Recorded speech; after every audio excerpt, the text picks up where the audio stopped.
내가 나의 영을 주의 손에 부탁하나이다. 진리의 하나님 여호와여 나를 속량하셨나이다. 아멘. 시편에 있어서 가장 중요한 말씀 중에 한 구절이 지금 31장에서 5절이라고 말씀드렸어요. 5절의 말씀은 누가복음 23장 46절에 그대로 인용됩니다. 그래서 예수께서 큰 소리로 불러 이르되 아버지 내 영혼을 아버지 손에 부탁하나이다 하고 이 말씀을 하신 후에 숨지시니라 이렇게 써 있어요. 그러니까 여기 나의 영을 부탁하나이다. 나의 영혼을, 영혼이 영이에요. 그렇게 하고 여기에 아버지가 한 단어가 첨가됩니다. 아버지. 그러니까 우리의 문제들을 아버지에게 부탁드리는 것이 기도하는 사람들의 자세입니다. 여기 주의 손이 아버지 손으로 이렇게 바뀌었어요. 믿음이라고 하는 것은 믿는 대상에게 나의 모든 것을 맡기는 거예요. 그게 믿음이죠. 믿는다고 하면서 자기가 마음대로 살고 자기가 생각하는 대로 생각하고 이것은 믿음이 없는 행위예요. 믿는다고 하면서도 행동이 따르지 아니하면 그것을 실천적인 무신론자다 이런 얘기하더라고요. 실천적인 무신론자다. 아니 마음은 믿는다고 그래. 그런데 행동하는 것이나 사는 것이나 말하는 거 보면 전혀 믿음이 아니에요. 그건 불신앙의 모습과 같은 거예요. 그래서 하나님 앞에 늘 믿음의 자세로 살아가셔야 됩니다. 그래서 이 말씀을 이렇게 신약 성경으로 들어가니까 어떤 말씀들과 연결되어지냐면 마태복음 27장 50절 또 이렇게 관계로 다 연결되어 있어요. 구약과 인용해서 시편 31장 5절. 그러니까 제가 메아리 친다고 했죠. 구약과 신약은 메아리 친다. 예전에 어느 산에 가시면은 큰 높은 산에 가면 야호 하면 저쪽에서도 야호 해요. 그것은 같은 목소리입니다. 그죠? 구약과 신약은 같은 말을 한다고요. 또 그 중에 누가 있어요? 사도행전 7장 59절에 보니까 비교해봐라 그랬어요. 오늘 본문에도 이렇게 보면은 비교해봐라 사도행전 7장 59절. 그래서 주 예수여 내 영혼을 받으시옵소서. 우리는 마지막 하나님 앞에 부름 받는다고 할 때 이렇게 하나님 앞에 우리 영혼을 맡기셔야 됩니다.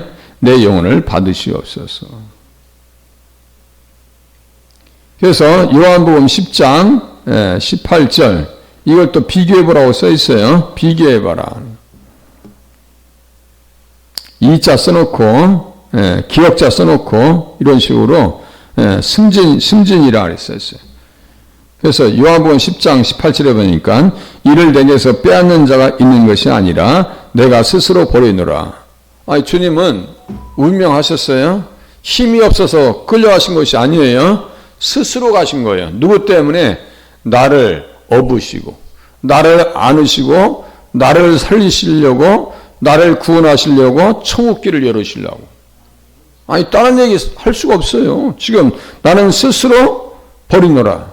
나는 버릴 권세도 있고 다시 얻을 권세도 있으니 이 계명은 내 아버지에게서 받았노라 하시니라. 이게 계명이에요. 하나님의 명령이란 말이에요.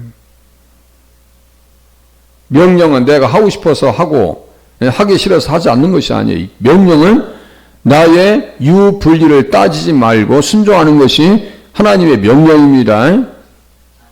사람이 기본이 됐다는 말 듣기가 쉽지 않아요. 야, 그 사람 참 근본이 됐어. 기본이 돼 있고 참 그 괜찮은 사람이야. 반대로 뭐예요? 싸가지가 없다고 그래요. 싹이 없다고 그래요. 싹이 없다고 그래요. 그 무서운 얘기입니다. 예전에 학교 다닐 때 선생님께서 얘기했어요. 싸가지 없다는 말이 얼마나 무서운 말인지 알아?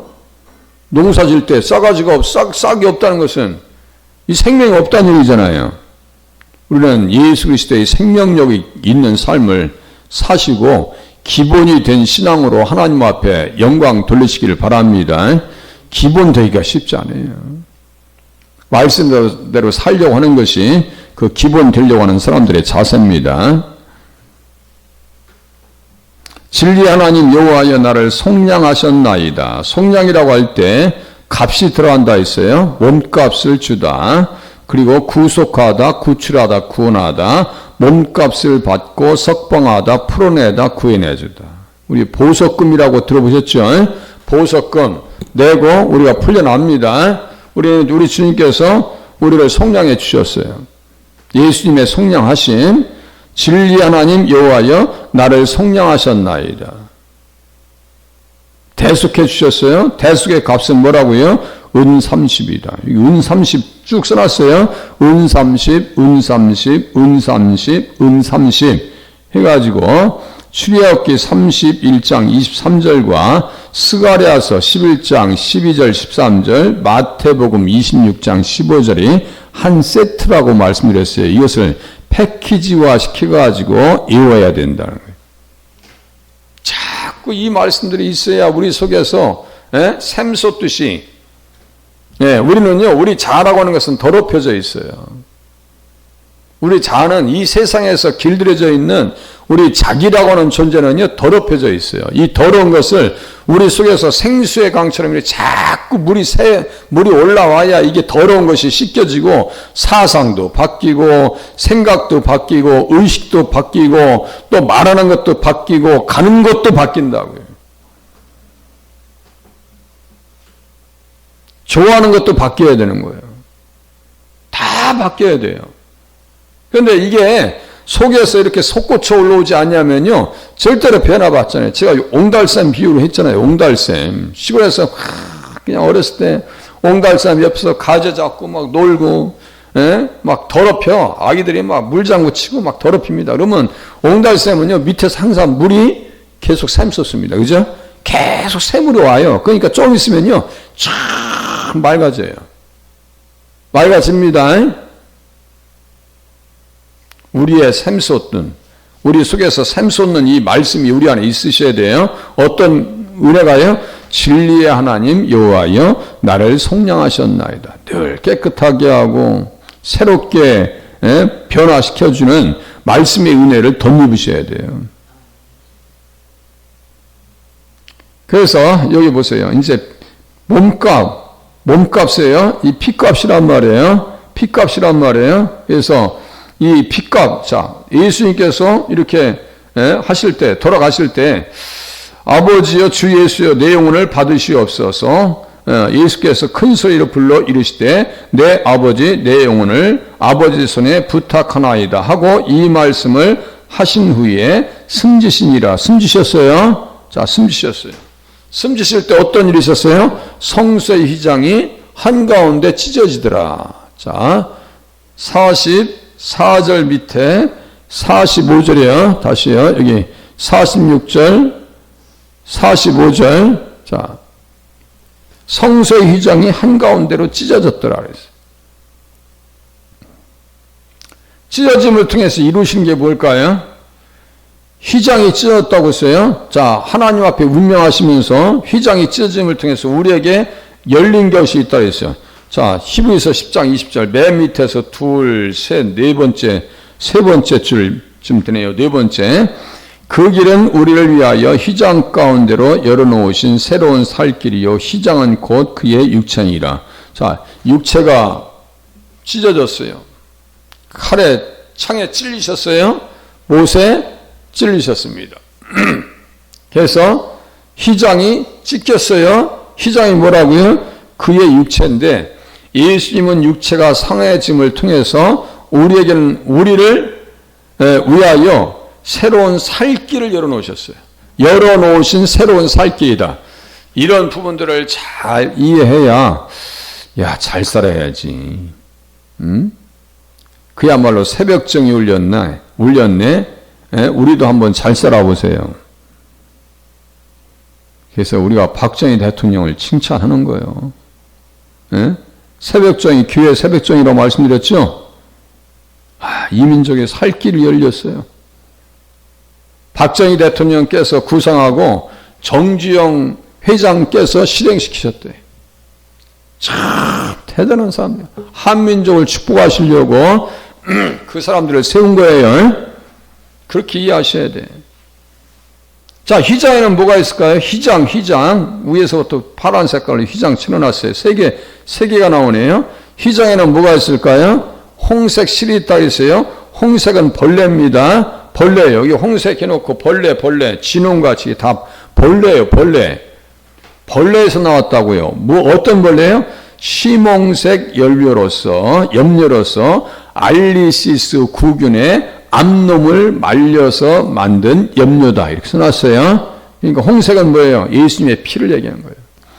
예수님의 피로 말미암아 뭐예요? 길이 열리는 거예요. 여기 보세요. 자, 출애굽기 26장 31절에 보니까 홍색 실과 가늘게 꼰 배실로 짜서 휘장을 만들고 그 위에 그룹들을 정교하게 써놓았다. 여기 그룹들이 있었어요. 이 그룹은 창세기 3장 24절에 있는 그룹들과 같아요. 이 그룹들이 딱 지키고 있었죠. 두루 도는 불칼이 지키고 있어요. 뭘 지키고 있어요? 생명나무의 길을 지키고 있는데 이 길과 살길과 같을까요? 다를까요? 이거 보세요. 맨 밑에. 새로운 살길과 생명나무의 길이 같은 것 같아요? 다른 것 같아요? 같습니다. 이 길을 누가 열어놓으셨어요? 예수님 십자가에 달리시면서 그룹들과 두루 도는 불칼이 더 이상 지킬 수 없게 만들어졌다는 얘기예요. 그래서 천국길을 활짝 열렸단 말이에요. 그러니까 말씀을 생각해 보면 이렇게 감사한 게 없어요. 그래서 시편에 나를 가리켜 기록된 모든 것이라고 말씀드렸어요. 그래서 누가복음 24장 46절 이렇게 보면은 이같이 그리스도가 고난을 받고 제3일에 죽은 자 가운데서 살아날 것과 하면서 죄사함을 받게 하는 회개가 예루살렘에서 시작하여 모든 족속에게 전파될 것이 기록되었다. 이렇게 써요. 모든 족속들이 예수 믿었으면 좋겠다. 그 중에 한 민족이 들어간다 했어요. 모든 족속들이 예수 믿었으면 좋겠다. 이것을 누가 품었을까요? 신명기 32장과 또 사무엘하 22장이니까 지금 다윗이에요. 모세도 똑같아요. 이 이상을 예수님과 똑같이 공유합니다. 자, 예수님 말씀이 이게 보세요. 모든 민족에게 족속에게 전파되어져야 한다. 모든 족속에게 전파될 것이 기록되었을 때 너희는 이 모든 일의 증인이라 그래요. 너희는 모든 일의 증인이에요. 우리들도 증인 되셔야 돼요. 예수를 얘기해 줘야 돼요. 그래서 신명기 32장 자 다시 모세와 다윗과 예수님의 영은 같은 영이에요? 다른 영이에요? 이제 다시 얘기. 모세와 다윗과 예수님과 우리의 영은 같은 영이에요? 다른 영이에요? 같은 영이라고 하셔야 돼요. 다른 영이라고 하면 우리가 이단이지. 성령의 사람들 아니에요. 그럼 보세요.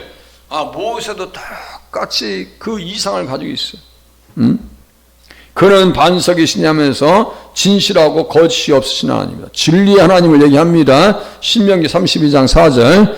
이 비전을, 이 소망을 다윗이 가지고 있다고요. 이름으로 여호와여 내가 모든 민족 중에서 주께 감사하며 주의 이름을 찬양하리이다 해놓고 인용해가지고 로마서 15장 9절. 자, 또 보세요. 시편 18장 48절. 이렇게 보면 똑같은 말씀이요. 인용 로마서 15장 9절 이렇게 써 있어요. 그래서 이제 로마서 15장 자 9절 이렇게 인용했단 말이에요. 15장 9절 똑같은 말씀 인용했어요. 그렇게 하고 15장 10절로 갑니다. 그러니까 자 또 다시요. 로마서를 이야기했으니까 보세요. 로마서의 저자는 사도 바울이에요. 좀 전에 말씀드렸어요. 그러면 보세요. 신명기니까 모세요. 자, 시편이니까 다윗이요. 로마서니까 저자가 누구라고요? 사도 바울이요. 예수님께서도 모든 민족에게 증언되어질 것이를 말씀하셨어요. 예수님 같은 예수님 또 우리의 영이 같은 영이에요. 같은 영이에요? 그럼 같은 말을 해야 될 거 아니에요? 그러니까 주의 백성과 함께 즐거워하라. 주의 백성과 함께 즐거워하라. 모든 열방들아. 이 말씀을 그대로 인용한 거예요. 민족들아. 또 15장 11절에 보니까 로마서 15장 11절에 보니까 주를 찬양하며 모든 백성들아 그를 찬송하라. 아니 예수님을 뭐를 찬송하라는 얘기예요? 구속하신 주님. 오늘 좀 전에 예수의 피밖에 없네. 그 찬양했어요. 일부러 찬양한 거예요. 무엇을 찬양해도 십자가를 찬양하고 부활의 영광을 찬양하는 겁니다. 그래서 모든 열방들아 민족들이나 열방들이나 뭐 나라들이나 똑같은 말이에요. 그래서 시편 117장 1절은 세계 여러 민족들에 대한 선교에 대한 이상을 다윗이 또 기록해 놓은 거예요. 야, 예수님께서 십자가에 달리셨는데 그 주님 때문에 모든 민족이 구원받고 우리들도 구원받았다라고 하는 것을 성경을 통해서 확인할 수 있는 겁니다. 우리 구원받았습니다. 구원받았어요. 그래서 이새의 뿌리, 여기 또 나오네요. 이사야가 또 나오네요. 저였죠. 아니, 다 나와, 다 한번 와봐. 그래서 또 불러낼게요. 자, 맨 처음에 예수님을 얘기했어요. 다윗을 얘기했어요. 그러게 신명기 모세요. 그 다음에 로마서 사도 바울이에요. 그렇게 하고 지금 이사야가 이르되, 이사야도 세계 열방에 대한 선교 비전을 지금 이야기합니다. 이사야도. 그렇게 하고 또 누가 얘기할까요? 쭉 보니까 마태복음 12장 21절 맨 밑에 마태복음 12장 21절 또한 이방들이 그의 이름을 바라리라 함을 이루려 하심이라. 그러니까 지금 마태도 들어가 있네요. 우리도 지금 같이 보고 있네요. 계시록이니까 사도 요한이 나오네요. 계시록 5장 5절, 계시록 22장 16절. 사도 요한도 이 말씀을 인용했네요. 여덟 사람들이 지금 예수님을 모시고 17사람들이 예수님을 모시고 총 8사람이 이 본문을 지금 들여다보고 있는 거예요.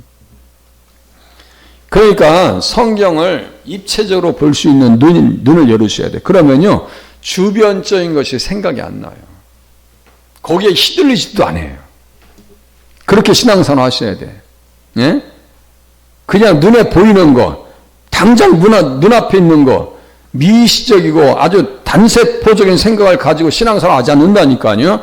그냥 정말 깊이 숙성되어 있는, 깊이 숙성되어 있는 이 말씀들을 한번 생각해 보면서, 야, 내가 나의 영을 주의 손에 부탁하나이다. 진리의 하나님 여호와여 나를 속량하셨나이다. 이 말씀을 글글해가지고 얼마나 이 사도들과 선지자들이 이 말씀을 기억하면서 예수님을 중심에 모시고 세계 열방에 대한 선교 비전을 꿈꿨는가. 모든 민족에게 전파되어져야 돼. 전파되어져야 된다면서 너희는 이 모든 일의 증인이라고 말씀하셨어요. 그래서 오늘 그렇게 하나님 말씀으로 무장되어지고 예수님을 증거하고 나타내는 한 날이 되실 수 있기를 바랍니다. 기도합니다.